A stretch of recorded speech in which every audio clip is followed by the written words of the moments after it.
Bien, entonces iniciamos la clase de hoy, viernes 28 de mayo del 2021, con mi saludo cordial para todos ustedes, como siempre, esperando que se encuentren muy bien junto a sus familias. Bien, esta es la clase final del curso. Esta es la semana 16 que se cierra el día de hoy para efectos de clases. Y vamos a mirar a concluir el tema de la solución de ecuaciones diferenciales ordinarias utilizando los conceptos que se denominan la familia de métodos de Runge-Kutta, de los cuales ya hemos visto, digamos, sus aplicaciones en la forma más sencilla posible con los métodos que hemos denominado de Euler, de Heun y del punto medio, que como veremos hoy, pues no son otra cosa que la particularización de Runge-Kutta, de la expresión de Runge-Kutta, en el caso más elemental posible.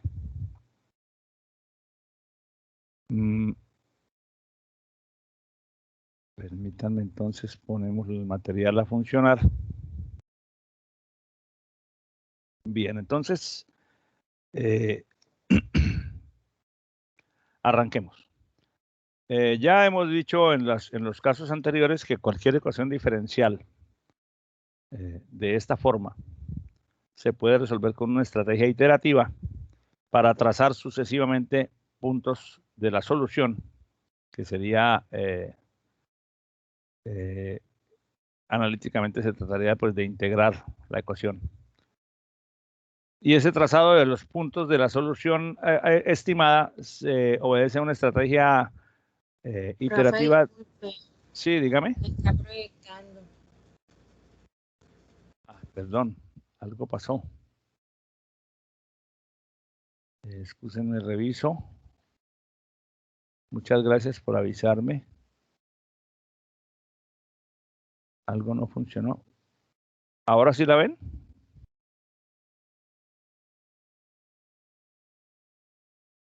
¿Ya se puede ver la lámina? Sí, profesor. Bueno, muchas gracias y discúlpenme la equivocación.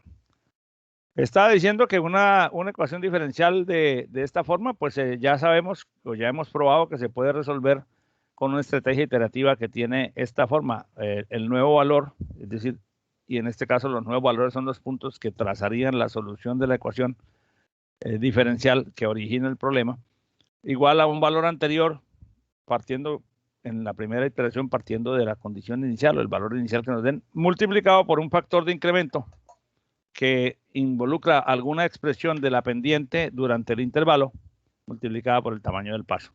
Con esa solución vimos tres formas en el grado 1. Es decir, bueno, en el grado 1 no, tres formas considerando la función de incremento, la estimación de la pendiente con un solo término.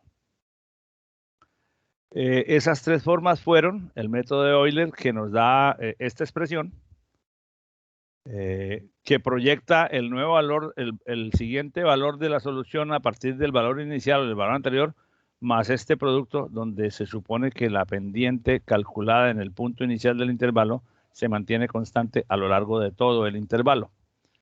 Ya sabemos que eso tiene una dosis de error que ya conocimos en las explicaciones anteriores.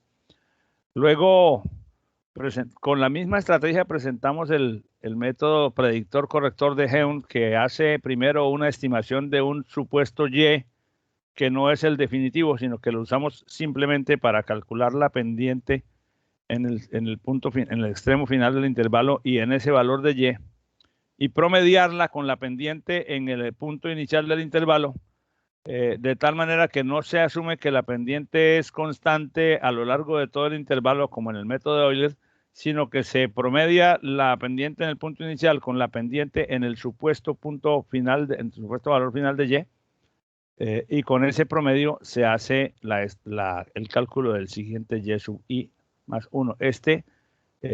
Pretende ser un poco menos errado que el anterior por las razones obvias, porque al considerar el promedio de los dos valores de la pendiente en los extremos, se esperaría que si la pendiente varió de un valor al otro es porque gradualmente atraviesa los valores que conducen de un valor al otro, entonces el promedio podría representar mejor el comportamiento a lo largo de todo el intervalo que solo considerar que la pendiente es constante. Y luego de eso presentamos el método del punto medio, del polígono mejorado del punto medio, se llama generalmente, que consiste en que ese Y, el primer Y que vamos a usar, que no es como en el anterior, al final del intervalo un Y predicho, solamente se calcula avanzando medio intervalo, hasta el punto de la mitad, y buscamos la pendiente para ese valor de X aquí en la mitad y para ese valor de Y, que es lo que nos da esta expresión. Y con esa expresión podría usarse como valor de la pendiente promedio en todo el intervalo. Y así extrapolaríamos ahora sí el siguiente valor de la solución con base en un valor inicial y en la pendiente calculada en el punto medio del intervalo, acudiendo a la conocida situación de que una diferencia de una derivada calculada con base en diferencias divididas centradas, y la pendiente es una derivada, suele ser más exacta que cuando se calcula con base en diferencias hacia adelante o con base en diferencias hacia atrás. Entonces, bueno, esta parte ya la acabamos de decir. Entonces, ahora, generalizando la expresión o generalizando la estrategia, aparecen la que se denomina la familia de métodos de Runge-Kutta, que pretenden o que buscan alcanzar la misma exactitud que se alcanzaría con el uso de la serie de Taylor, pero sin tener que calcular las derivadas de orden superior.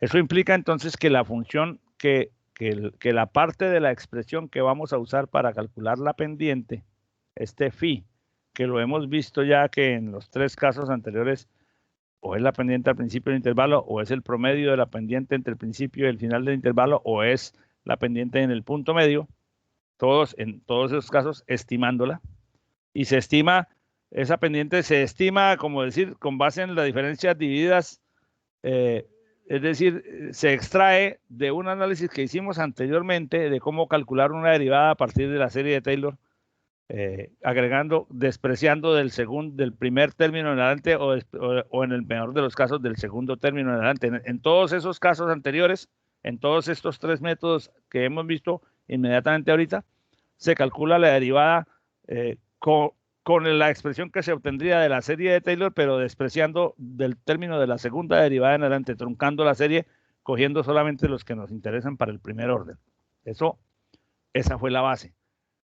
Si yo quiero agregarle un poco más de precisión a la estimación de la pendiente, pues tendría que hacer el desarrollo, calcular la expresión de la derivada en función de la serie de Taylor, agregándole más términos. Eso implica una serie de desarrollos algebraicos que no los vamos a presentar aquí, vamos a mencionar algunos, pero no vamos a ser demasiado profundos en eso, pues primero porque ya vimos que eso existe cuando hablamos del cálculo de derivadas. Y segundo, pues porque no es necesario hacer todo el desarrollo nuevamente para entender qué es lo que estamos haciendo. Entonces, la familia de métodos de Runge-Kutta hace lo mismo que los tres métodos de Heun, de Euler, de Heun y del punto medio, pero dándole una complejidad mayor, o sea, dándole más precisión al cálculo de la pendiente. Entonces, vamos a asumir ahora que esta pendiente podría tener 2, 3, 4, 5, 6, que esa expresión de phi, que es la que nos va a servir como función de incremento. Realmente, el nombre que se le da técnicamente es la razón de incremento para cambiar desde este y sub i hasta y sub i más 1, siendo h constante, lo que realmente hace que el incremento se afecte es esa función, que es una expresión de la derivada entre el x sub i y el x sub i más 1, lo más cercana posible a la derivada real.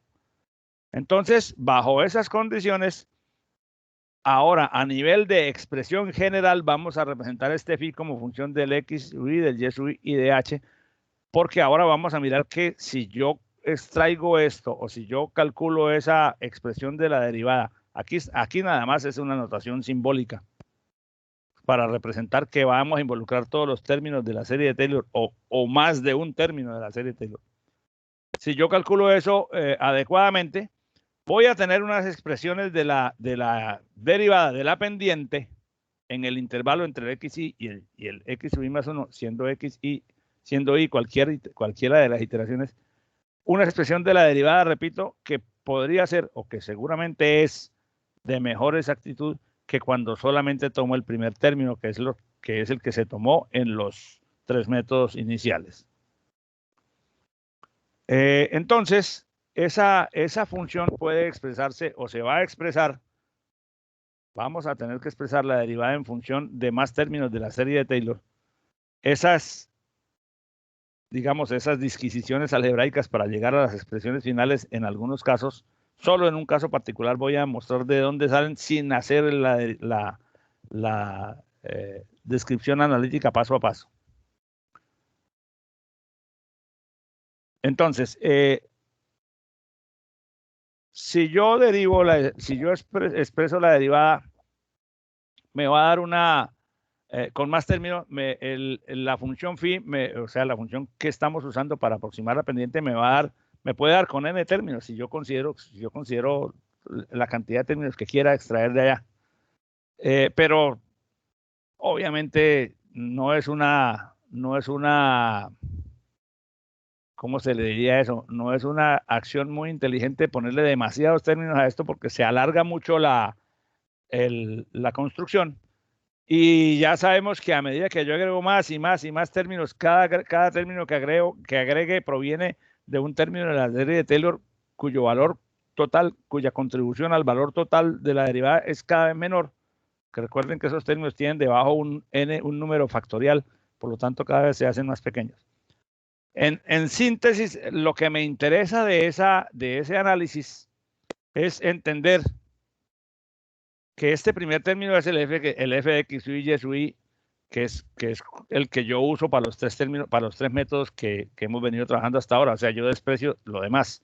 O sea, que si yo solamente tomo el primer término, entonces la derivada será f de x y y sub i. Recuerden que este f de x y y sub i, permítanme que me devuelva. Recuerden que ese f de x y y sub i está haciendo referencia pues el miembro derecho de la ecuación diferencial, o sea, la derivada de y con respecto a x en este valor de x y este valor de y.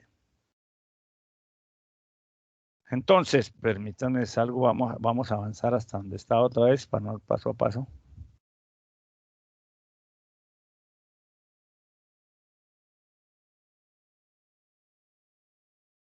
Entonces, si yo, digamos, trunco de aquí en adelante, la función phi me quedaría a 1 por K1, es decir, me quedaría esto, por un coeficiente. Estos coeficientes genéricos se entienden como coeficientes numéricos que pueden ser cualquier número, en este caso sería un 1.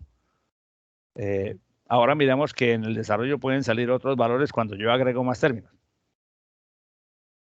Pero si yo considerara 2 términos, o 3, o más, entonces cada uno de estos términos K va a tener una forma. Por ejemplo, K2 sería la función en xy más algún coeficiente h para el valor de x, esto es para la coordenada x, coma, y y más algún coeficiente por el valor de h,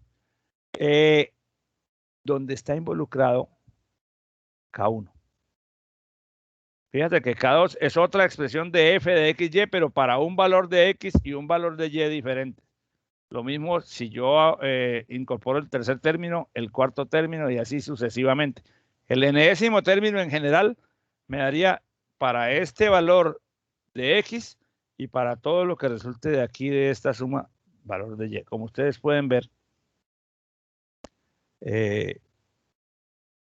esto pues algebraicamente se ve muy extenso, pero estos términos del lado derecho de todas estas igualdades son solamente evaluar la función f de xy para un determinado valor de x y para un determinado valor de y. En el primer término, pues es el x inicial y el y inicial, o sea, el x y el y, el x del punto anterior y el y del punto anterior. Si yo involucro dos términos, entonces este valor de x es el x inicial más alguna cantidad que está expresada en términos de una constante que todavía no hemos precisado y un valor de h. Y el valor de y es el y más otro factor, o sea, es un poco más grande que el y, y este factor está dado por una constante. Y por este valor, y que en alguna forma se relaciona con, es decir, no, esto quiere decir el y más una cantidad mayor. O sea, esta cantidad está en función de este caso y. Como podemos ver en K3 aparece K1 también y K2 para el cálculo de y. Y en Kn aparecen K1, K2, K3, K4 hasta Kn-1 para el cálculo de la y que se aplica en el cálculo de la función.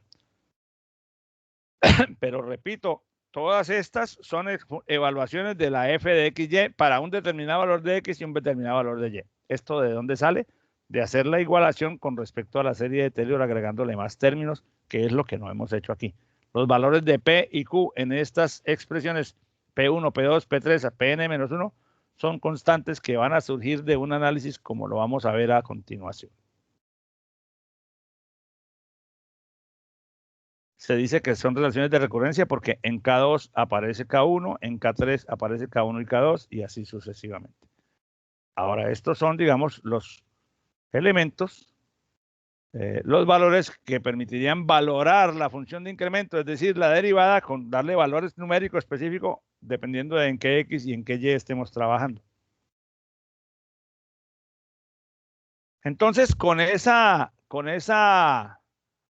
expresión general es fácil entender, o al menos se entiende, que dependiendo de cuántos términos yo le agregue a la función phi, dependiendo de que significa también dependiendo de con cuántos términos haga el análisis a partir de la representación de la derivada en términos de la serie de Taylor, de cuántos términos incluya en esa representación, voy a tener distintos métodos de Runge-Kutta, de segundo, de tercero, de cuarto orden, dependiendo de cuántos términos yo quiera agregarle. Cuando agrego el primer término únicamente, pues lo que obtengo es el método de Euler, como ya vimos. Porque solamente agrego este. Recuerden, vamos a devolvernos aquí. Solamente estoy agregando este término, que es este.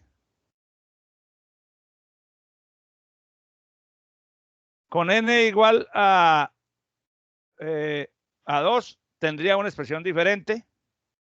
Y con n igual a 3 tendría otra. Y todas esas expresiones son distintos métodos que se denominan en general de Runge-Kutta por el análisis que dos autores hicieron en algún momento en el tiempo sobre esta temática, que permiten calcular aproximaciones de la solución de la ecuación diferencial, pues obviamente con una expresión de cálculo de la pendiente más elaborada.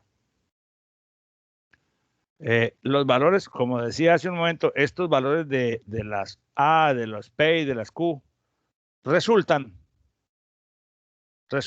de igualar la ecuación de la derivada a los términos en la expansión de la serie de Taylor. Con más o menos términos, o naturalmente se producen más o menos valores de la siguiente manera. Entonces, por ejemplo, si yo considerara la solución de segundo orden, que es considerar en la función de incremento no solamente el primer término, permítanme, me devuelvo nuevamente.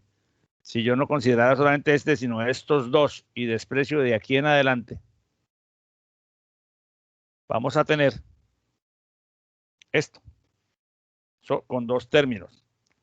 Si esto lo igualo a la serie de Taylor, perdón, ya sabiendo pues que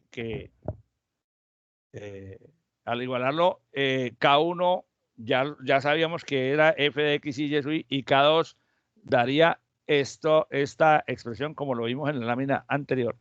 Si se iguala esto con la expansión de la serie de Taylor hasta el segundo término y se hacen los despejes, vamos a llegar a 3 ecuaciones con 4 incógnitas que me dan esto.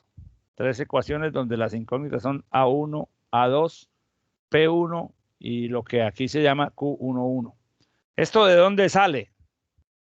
De hacer esta expansión, esta igualación entre esto y la expansión de la serie de Taylor. Esa es una disquisición algebraica que no la tengo transcrita en las láminas, pero que si ustedes van al libro de Chapra,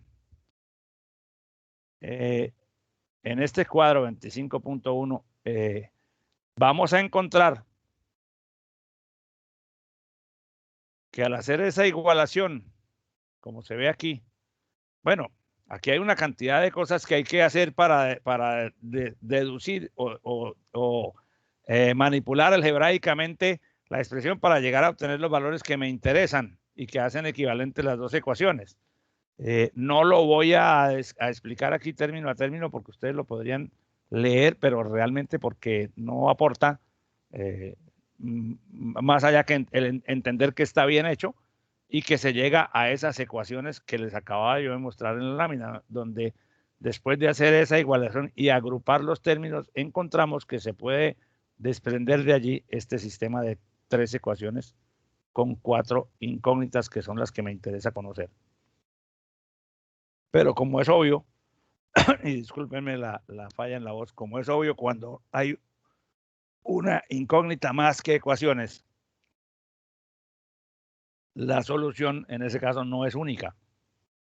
Es decir, si yo tengo 3 ecuaciones como las que se tienen aquí, pero expresadas en términos de 4 incógnitas, ese sistema no tiene solución única y la determinación de las incógnitas requiere que yo le dé valor a alguna de ellas. Voy a disminuir este zoom para volver aquí, que es lo que estamos diciendo acá. Implica darle valor a una incógnita para resolver las otras 3. Yo veo que en las 3 ecuaciones está el término A2, entonces lo que normalmente se hace en este caso, y es el planteamiento que conduce a los 3 métodos originales del tema, que son el de Euler, el de Heun y el del punto medio. Es decir, bueno, démosle un valor, yo le puedo dar n valores a una variable de estas y tengo n soluciones de este sistema. Entonces, por lo tanto, tengo n formas distintas de la solución y esa es la realidad matemática. Yo podría formular n variantes distintas. Con ciertos valores escogidos para A2, por ejemplo, digo, si A2 vale 1, ¿qué pasa aquí? Si A2 vale tanto, ¿qué pasa aquí? Y así sucesivamente, particularizo alguna de esas n posibilidades. Entonces, cualquiera que sea el valor que yo le dé a A2, si la ecuación diferencial que yo estoy resolviendo es de grado 2 o de grado 1, todos esos métodos me van a conducir a la solución, porque siendo la ecuación una cuadrática o lineal, siendo la solución de la ecuación diferencial cuadrática o lineal, el hecho de que yo le dé cualquier valor a A2 ajusta la misma cuadrática en el caso de que la solución sea cuadrática, o ajusta la misma recta, porque pues simplemente el término cuadrático daría 0 en esos casos. Pero si la solución es de grado 3 o de grado 4, me refiero a la solución de la ecuación diferencial original, entonces cualquiera de las soluciones que yo encuentre dándole cualquier valor a A2 va a dar resultados diferentes, porque con cualquier valor de A2 yo puedo aproximar con seguridad cualquier solución que sea de grado 2 o de grado 1, porque estoy incorporando solamente 2 términos, hasta un máximo de 2 términos de la serie. Entonces, para esas ecuaciones de carácter de hasta esos grados, probemos con unos valores para A2. Si yo digo que A2 valga un medio, entonces de las ecuaciones originales yo obtendría que A1 vale un medio y P1 es igual a Q1, 1. O sea, las incógnitas que aparecen aquí, ambas nos dan un medio, un medio y un medio. Y si yo reemplazo eso, es decir, en la ecuación original, pero quitando del segundo término en adelante, porque solamente estoy considerando hasta el segundo término, como bien sabemos, entonces tendríamos que en lugar de tener, o sea, que nuestra función de incremento que está dada por los 2 primeros términos de la comparación con la serie, se nos convierte en esto. Y esto, si K1 es f de x y sub i, y K2 f es f de x sub i más h, y sub i más algún valor dado por K1h, significa que K1 entonces es la pendiente al inicio del intervalo y que K2 es una expresión de la pendiente al final del intervalo en x sub i más h. Por lo tanto, al haberle dado este valor de 1/2 al coeficiente A2 en la función de incremento, pues en las ecuaciones que se derivaron de igualar la función de incremento con la serie de Taylor, tenemos el método de Heun sin iteraciones, porque es básicamente la pendiente promedio, o sea, está usando la pendiente al final y la pendiente inicial y la pendiente final, pero promediando la suma entre dos, como se ve aquí. Si en lugar de decir que A2 valiera 1/2, le asigno a A2 el valor de 1, entonces de las ecuaciones voy a obtener una solución ligeramente distinta. A1 vale 0, P1 igual a Q11 igual a 1/2, y al sustituir en la ecuación, vamos a tener esto, donde K2 es la pendiente al inicio del intervalo. Por lo tanto, si yo le asigno a A2 el valor de 1, lo que obtengo es la expresión del método de Euler. ¿Qué pasó? Aquí está, ay Dios santo, para ver qué dice aquí.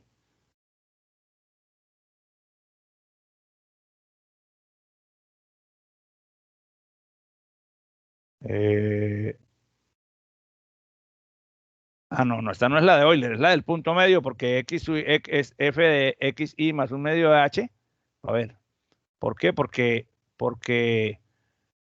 A1 vale 0, A2 vale 1, K1 es f de x y y sub i.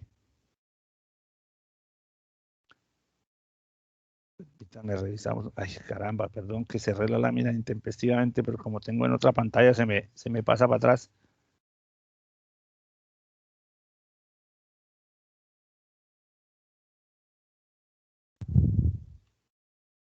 Es que tengo una confusión.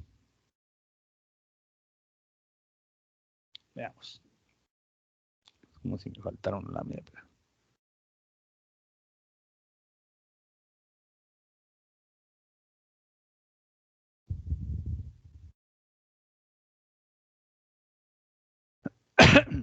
K2 nos daría entonces, es que permítame, K2 es una expresión, K2 es una expresión que está desde antes. Vamos a devolvernos a donde se formuló K2.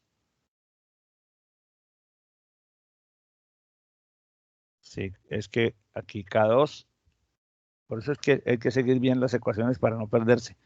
K2 es XY más PI más P1H y Y más Q11 por K1 por H. Entonces, ok, entonces eso quiere decir que al hacer esta aplicación con A2 igual a 1 y al hacer los reemplazos sucesivos, estamos llegando a que K1 es lo que ya sabíamos, la pendiente en el punto inicial del intervalo, y al reemplazar en K2 los valores de las incógnitas despejadas del sistema, encontramos que K2 es la pendiente en el punto medio del intervalo, no como dijo el de Ellis, en el punto medio del intervalo. Por lo tanto, si yo le doy valor de 1 a la incógnita cuyo valor estoy suponiendo en las ecuaciones que se derivaron de la comparación con la serie de Taylor, encuentro la fórmula del punto medio. Ralston, Rabinowitz, que son dos matemáticos que aparecen con mucha recurrencia en el tema de ecuaciones diferenciales y del análisis de las cifras significativas de una cantidad, que ya los habíamos mencionado antes, encontraron mediante un desarrollo que lo pueden encontrar en el libro de Burden, que si yo le doy a A2 un valor de 2/3, encuentra una versión sutilmente diferente donde el y sub i más 1 se puede aproximar mediante esta expresión. Y sub i más 1/3 de K1, que es la pendiente en el punto inicial del intervalo, más 2/3 de K2, que es la pendiente en el punto 3/4 del intervalo. Esta no correspondería exactamente ni al método de punto medio, ni al método de Eun, sino a una variante de Ralston que argumentan ellos con un análisis del tamaño previsible del error, que es más exacta que las anteriores. Pero esta sería, digamos, como una variante distinta a las que ya vimos.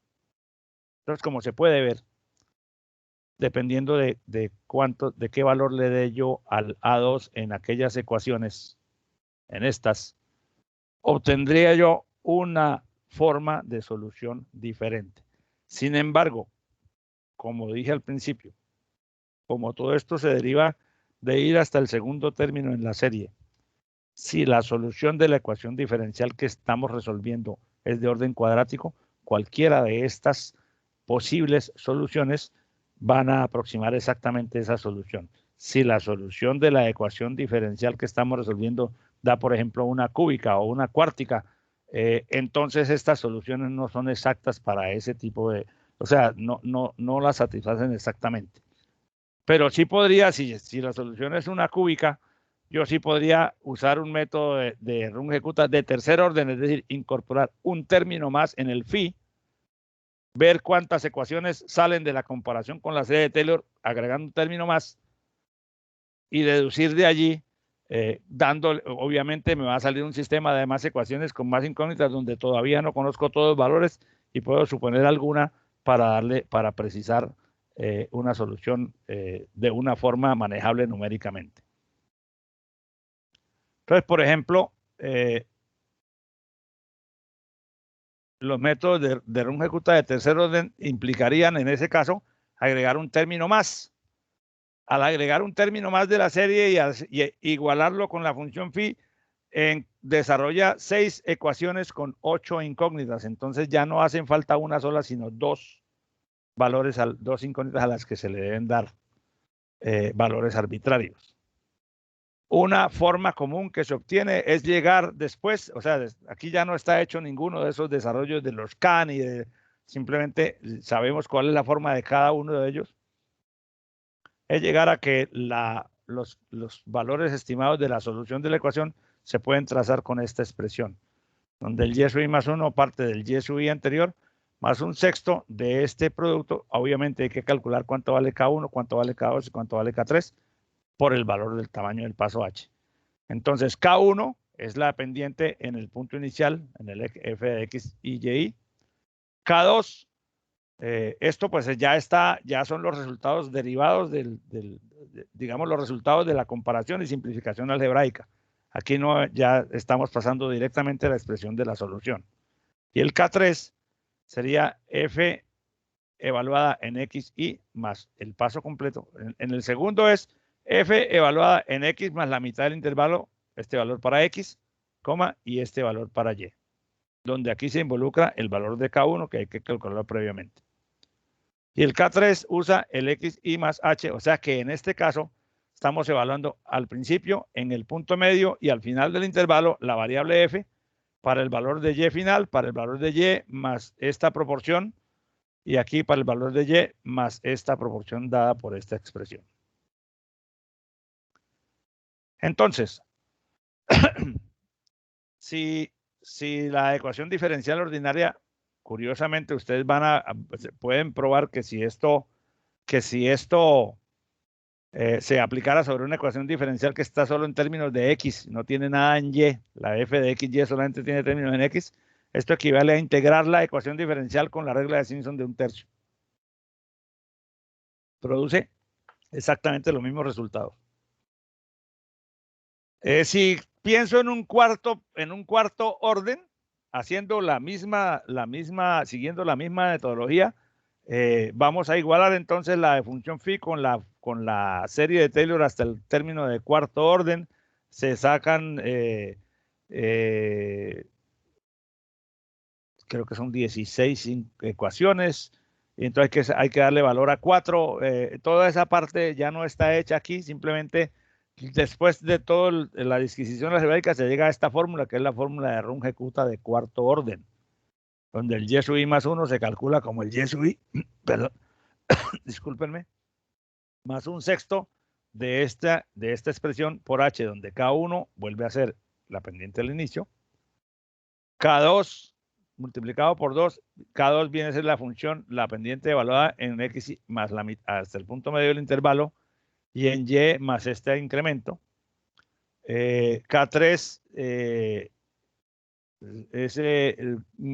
tiene la misma forma que el K2, pero en lugar de tener aquí el K1, pone aquí el valor de K2, o sea, este valor afecta el valor de la Y que se va a usar para hacer esta evaluación, y K4 sería en el punto final, en el X de extremo derecho del intervalo y en este valor de Y. Entonces, lo que uno resulta haciendo al final es que cuando va a aplicar este método, coge la ecuación diferencial,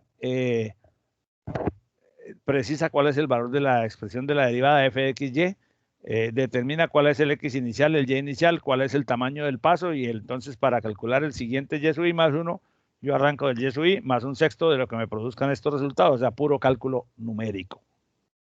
Numérico y nada más, puro número. Si se quiere seguir avanzando en el orden, ahí el método de quinto orden produciría una solución de esta forma, donde los K, pues cada uno tiene su forma. El K1 siempre es el más sencillo. Aquí en este caso el K2 avanza un cuarto de paso. Entonces el K3 también trabaja un cuarto. El K4 avanza medio intervalo y el K5 tres cuartos. Y los valores de Y pues involucran al K anterior. El Y sub i, aquí más un cuarto de K1 por H, más aquí más octavos. En fin, estas fórmulas pues ya están, se pueden, digamos, decir que se supone que son fórmulas bien conocidas, así como cuando uno dice, bueno, la hipotenusa de un triángulo es raíz cuadrada de la suma de los cuadrados de los catetos. ¿De dónde salió eso? Eso ya está demostrado. Esa es una fórmula bien conocida. Aquí no hemos hecho ni lo vamos a hacer las demostraciones algebraicas de todas estas expresiones, porque son, primero, porque no las tengo hechas, y segundo, porque hacerlas es un reto bastante extenso en el tiempo para llegar a las fórmulas que simplemente ya se conocen. Y el K6, es que faltaba el K6, porque aquí hay 1, 2, aquí me faltaba una expresión. Aquí falta un término que hay que precisar, porque aquí falta el término en K2. Bueno, de todos estos métodos, el que más se usa para resolver ecuaciones diferenciales ordinarias es este, el Runge-Kutta de cuarto orden. Es como el más popular de todos, porque no tiene una complejidad demasiado alta en su aplicación. Y, rinde resultados bastante buenos.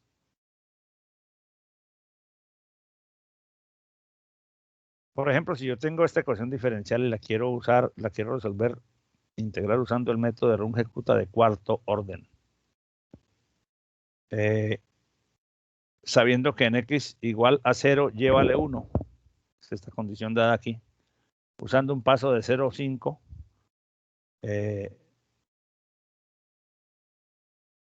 Bueno, realmente el intervalo sería entre 0 y 4, entre 0 y 3. Aquí tengo valores para 0 hasta 2.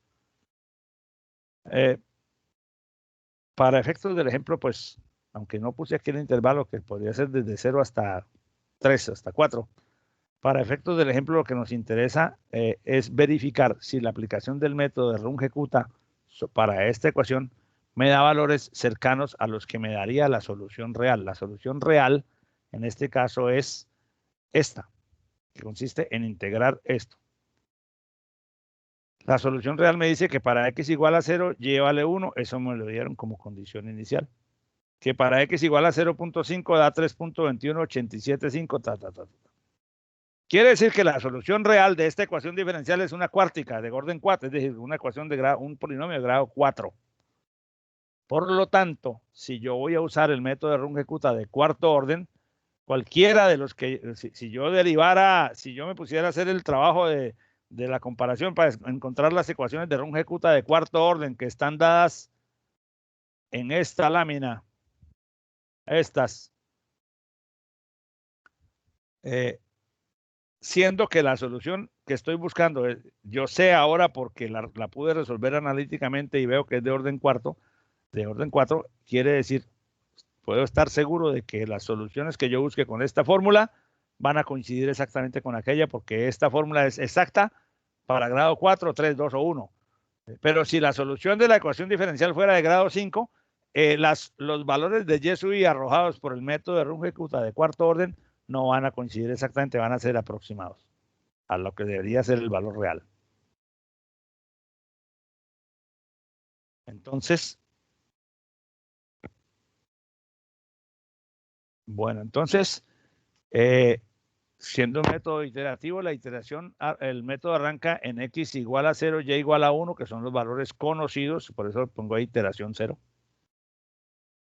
Y me dice la fórmula de Runge-Kutta de cuarto orden que el Y sub I más 1 se calcula con esta expresión, que es la que tenemos en la lámina anterior, con esta expresión, donde los K tienen esta forma, K1, K2, K3 y K4, todos son expresiones de F evaluada en distintos valores de X y de Y, donde el K2 es el X inicial más medio intervalo y el Y es el Y sub I más medio intervalo por K1 por H y así, más un medio de K1 por H y así sucesivamente. Bueno, entonces es cuestión simplemente de aplicar en forma iterativa esta fórmula a medida que vayamos dando los pasos. Entonces, ya sabemos que ni igual a 0, X igual a 0, o sea que en el punto inicial de las iteraciones, X igual a 0 y igual a 0. En la iteración 1, el X sub 1 será un paso de 0.5.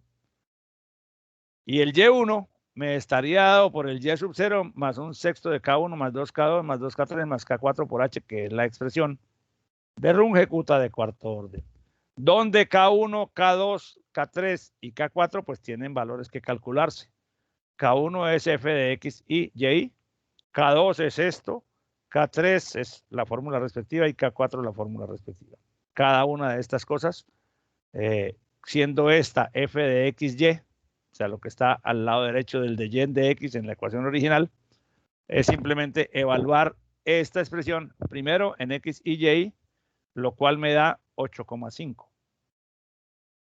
Ese valor lo voy a necesitar ahora aquí para evaluar K2, que es evaluar la misma expresión en X y más medio intervalo, que sería 0,75. 0,5 más 0,25, 0,75.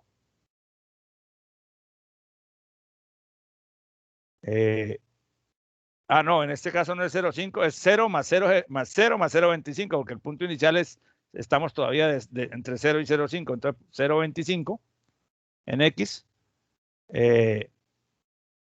Y en Y lo que resulte del Y sub I, que es un 1, inicialmente el 1, más un medio de K1 por H. Y eso me da entonces que el K2 me da 421,825. Con la misma mecánica, pues simplemente reemplazo los valores en K3. Y esto me da 421,825 también. Y reemplazo en K4 y me da 1,75. Ahora ya tengo los valores de K1, K2, K3 y K4, entonces ya puedo calcular el Y siguiente, que sería el Y para X igual a 0,5. El Y en X igual a 0,5, como dije, y eso me da 321,875. Si yo comparo con la ecuación, con la solución real, me da exactamente igual. Porque estos son los valores obtenidos de evaluar analíticamente la solución real. Entonces ya tengo numéricamente calculado el Y, bueno, el Y para X igual a 0,5, que es la primera iteración que hice. Si hago otra iteración, pasando a X igual a 1, vuelvo a aplicarla, vuelvo a requerir la aplicación de la fórmula de Runge-Kutta de cuarto orden. Nuevamente las ecuaciones pues siguen siendo las expresiones de los K sub I son las mismas, solo que Ahora, el K1 es F evaluada en el X anterior, que es en este caso, si voy a ir hasta X igual a 1, el X anterior, el X inicial del intervalo, mi intervalo va desde 0,5 hasta 1, entonces estos valores son 0,5. Y el Y sub I, pues el que calculé en la iteración anterior que está acá. Eso me da esta expresión, me da 1,25. Con ese valor y los demás que se consideran en la expresión de K2, evalúo en 0,75 porque es el punto inicial más medio intervalo, lo que dé el valor de Y al aplicar esta expresión y me da menos 0,59375. Ahora hago el mismo cálculo para el K3 y con esos valores calculo el K4. Y ya teniendo esos valores de K1, K2, K3 y K4, puedo calcular el Y para X2, que es X igual a 1. O sea, el X sub 2, que es cuando X vale 1. Y eso me da 3. Al compararlo con la solución analítica, vuelve y me da exacto. Como lo habíamos dicho anteriormente, dado que la solución analítica es de orden 4, es una cuártica, el Runge-Kutta de cuarto orden la va a aproximar exactamente.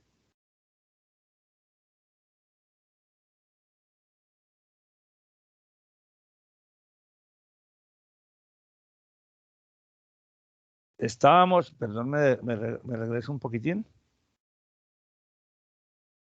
Entonces, ahora tengo el X1, Y1, el X2, Y2, que son las dos que ya hice. Ahora para el X siguiente, sería X3 aquí, más bien no X2, sino X3.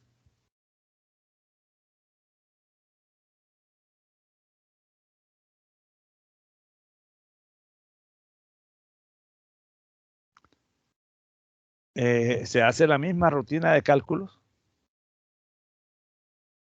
y llego a la situación de que el Y3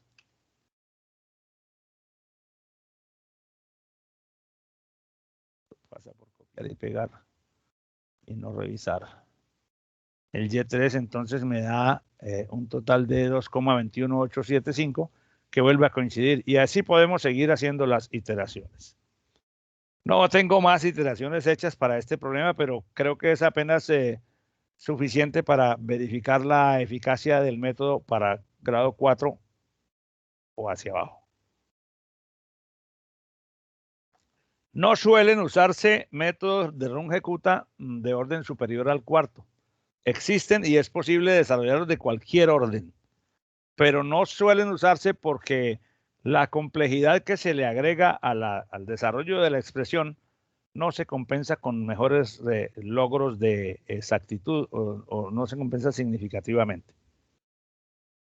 Pero bueno, creo que entonces con esto pues tenemos un panorama suficiente o suficientemente claro de cómo funciona esta estrategia de Runge-Kutta. Bueno, entonces si hacemos una visión panorámica de lo que se ha hecho a lo largo del curso, entonces vimos una serie de pequeños y medianos temas de manejo de situaciones diversas que un ingeniero se puede enfrentar en su ejercicio cotidiano. Inicialmente hicimos una introducción acerca de lo que significa modelar matemáticamente un problema, que es algo a lo que ustedes seguramente ya están muy acostumbrados después de haber atravesado todo el esquema de formación en ciencias básicas que creo que termina con esta materia, si no estoy mal. Todas las matemáticas y las físicas. En esas disciplinas aprendieron las distintas formas de modelar y resolver matemáticamente un problema en forma analítica. Aquí presentamos algunas pequeñas alternativas que no son pues demasiado sofisticadas para encontrar las raíces de una ecuación en primer lugar, para resolver sistemas de ecuaciones simultáneas, para encontrar, para poder ajustar una función, un polinomio o una línea de tendencia a un conjunto de puntos, algo que seguramente también han tenido que usar, al menos en lo que tiene que ver con las regresiones en estadísticas y en otros cursos. Cómo calcular numéricamente integrales a partir de las distintas estrategias que hay. cómo resolver o cómo aproximar numéricamente los valores en números de una derivada para un caso particular, y ahora cómo aproximar en algún sentido los valores numéricos de la solución de una ecuación diferencial ordinaria. Noten que en todos los casos de estos temas que hemos discutido a lo largo del curso, el objetivo no es que usted sepa por qué esa es la solución, sino cuánto le da. La solución se supone que usted ya sabe por qué, o sea, se supone que ya sabemos por qué esa es la solución. O sea, no nos interesa desde la perspectiva numérica, que es la perspectiva del software, no nos interesa la demostración de dónde salieron esos parámetros, que de hecho pues es interesante para verificar que los parámetros y que la expresión que estamos usando como solución del problema realmente corresponde. Pero no, esa demostración satisface la inquietud científica del analista, pero no tiene relevancia a la hora de resolver un problema. A la hora de resolver un problema donde se requiera es precisar el valor de una variable, de una cantidad, de una corriente, de una temperatura, de lo que sea. Lo que necesitamos es que el dato sea de muy buena calidad, y por eso es que el foco de atención en estas modestas estrategias es más ese que la naturaleza matemática que origina las expresiones de cálculo. Bueno, solo me restaría por decirles que, pues que para mí ha sido un verdadero reto y un verdadero honor trabajar con ustedes, que ustedes han sido un grupo, a pesar de que nos hemos tenido que someter a esta modalidad de interacción que es bastante menos generosa en interacción personal que cuando estamos en el campus. Ojalá podamos estar pronto allá. A pesar de eso, ustedes han mostrado, desde mi óptica, un desempeño muy interesante, especialmente en el trabajo del segundo corte. Quedé muy satisfecho, ¿cómo se dice? Muy gratamente sorprendido, porque ustedes hicieron unos aportes, mostraron un muy buen interés en entregar una solución profesional, mostraron la casta, el material de que están hechos, y es muy bueno. Ahora estoy esperando pues ver el resultado de los terceros trabajos que me deben estar entregando pronto, para cerrar con lujo de detalles este curso. Les agradezco mucho su activa participación, su puntualidad, su indulgencia con mis equivocaciones. Yo estoy muy lejos de ser un experto. Simplemente aspiro a que lo que he tratado de mostrarles en este curso despierte en ustedes interrogantes, más que enseñarles nada. Yo creo que es muy difícil a estas alturas del partido venir a asumir la posición de que les voy a enseñar cosas a ustedes. Yo creo que ustedes ya saben lo que se necesita en lo esencial, ya lo tienen incorporado. Hay algunas cosas de conocimiento y de temas específicos de las profesiones que están siguiendo que les falta por ver, pero digamos la estructuración mental que ustedes deben tener para ser ingenieros ya, digamos, a estas alturas del partido ya la tienen.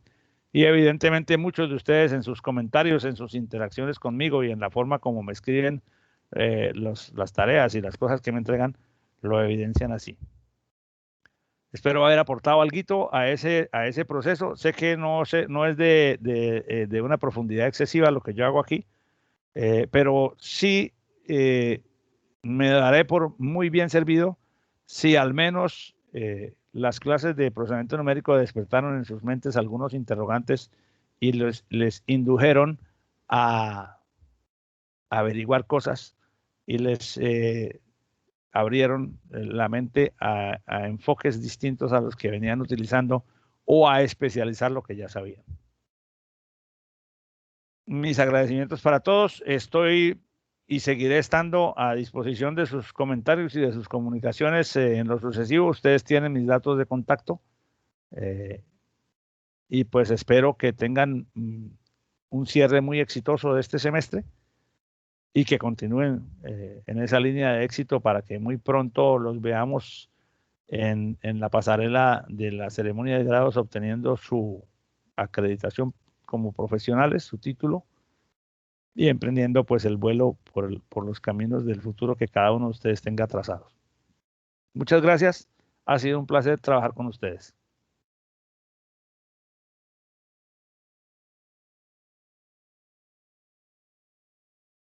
Profe, muchas gracias a ustedes por darnos esta enseñanza que nos apuntará bastante en nuestras carreras a futuro. Muy amable, viejo. Agradezco enormemente sus palabras. Bueno, señores, entonces que tengan una feliz tarde, un feliz fin de semana y una terminación muy exitosa del semestre. Espero que cada vez que nos volvamos a ver sea para disfrutar nuevos pasos de éxito de cada uno de ustedes. Que estén muy bien. Bueno, profe, muchas gracias por compartir con nosotros todo este tiempo y por compartir con nosotros parte de lo que usted ha aprendido en su experiencia con la vida. Y la verdad que Muchas muy gracias. agradecido con el curso y pues, principalmente con usted, porque independientemente de las clases y el contenido teórico, siempre estuvo como que pendiente de otros aspectos un poquito fuera del contexto, como sabe, importándose por cómo estábamos y esas cosas, y siempre aportando a que más que profesionales teóricos fuésemos profesionales humanos, primeramente. Ya con eso estoy más que, está más que pago mi salario con eso que me acabas de decir. Muchas gracias.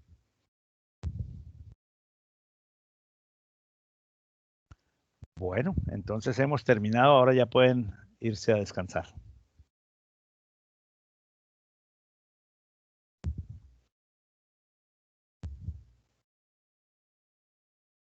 Bueno, entonces hasta luego. Voy a salir.